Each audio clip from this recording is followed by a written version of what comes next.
2 நாளாக எங்கள் கம்பெனியில் வந்து வேலை பார்க்காமே சம்பளம் வாங்கிட்டேன்.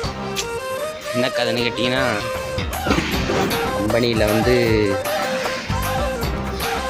என்னோடய வண்டி வீணாக போயிடுச்சு.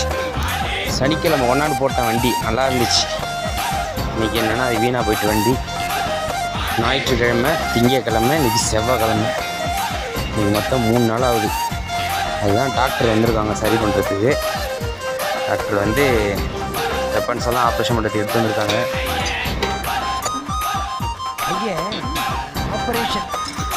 இப்போ வந்து சீக்கிரம் என்னோடய வண்டியை வந்து குணப்படுத்திடுவாங்கன்னு நினைக்கிறேன். பார்ப்போம், அதுக்காண்டி தான் வெயிட் பண்ணிட்டு இருக்கேன்.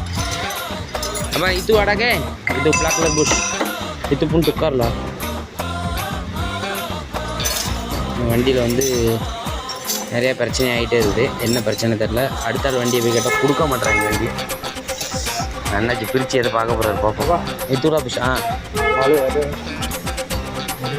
போட்டு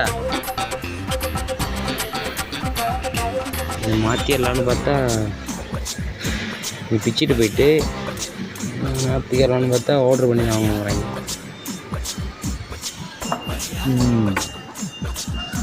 பார்ப்போம், வண்டி சீக்கிரம் வந்து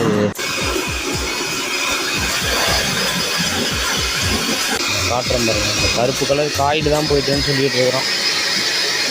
சரி பண்ணிடுவாங்க, இல்லைனா எடுத்துகிட்டு போயிட்டு 1 வாரம் கழிச்சு வராங்கன்னா இன்னும் தெரில. வெயிட் பண்ணி பார்ப்போம். இன்னும் சரி பண்ணி முடிக்கலை. இந்த மிஷினு தான் வீணாக போயிட்டுன்னு சொல்லிகிட்டு இருக்காங்க. இந்த காயிடு தான். அப்படியே இந்த மோட்டரை பார்க்கவும் எனக்கு என்ன தோணுச்சுன்னா, இது உள்ளே இருக்குது இதை காயிலு, இது அப்படியே செம்பாக இருக்கும், காப்பரு. சரி, இந்த காப்பரை கலட்டி அப்படியே கடையில் விற்றா நல்ல காசு. என்னடா இவ்வளவு நண்பர்களே, செக் பண்ணி பார்த்தாச்சு. என்ன பிரச்சனைன்னு கேட்டிங்கன்னா, இந்த இருக்கு பாருங்கள், இந்த இதய குடுவு தான் பிரச்சனையாக இருந்திருக்கு. இந்த இதய குடுவுக்குள்ளே தான் ஏதோ பிரச்சனை ஆகிட்டு பிறகு அந்த வேலை செய்யலை. இன்னொரு வண்டி வர சொல்லி கலட்டி பிரித்து இதை கலட்டி அதில் போட்டு பார்த்தோம், எடுக்கலை. அதை கலட்டி இதில் போட்டு பார்த்தோம், வண்டி ஓடுனுச்சு. நாளைக்கு வேறு ஏதோ ஒரு முஸ்லீம் பண்டிகை இருக்கிறதுனால நாளைக்கு எல்லாம் பப்ளிக் லீவு. அதனால் வந்து இது வந்து திருப்பி எப்போ மாற்ற போகிறாங்கன்னு தெரியலைன்னு 2 நாள் ஆகும்னு நினைக்கிறேன். 2 நாள் எப்படி ஓட்டுறதுன்னு தெரில. வண்டியை கடன் வாங்கி தான் ஓட்டணும் இருக்குது, வேறு வழி இல்லை. ஓகே நண்பர்களே, இதோட வீடியோவை நான் கட் பண்ணி மொத்தமாக போடுகிறேன். நன்றி, வணக்கம்.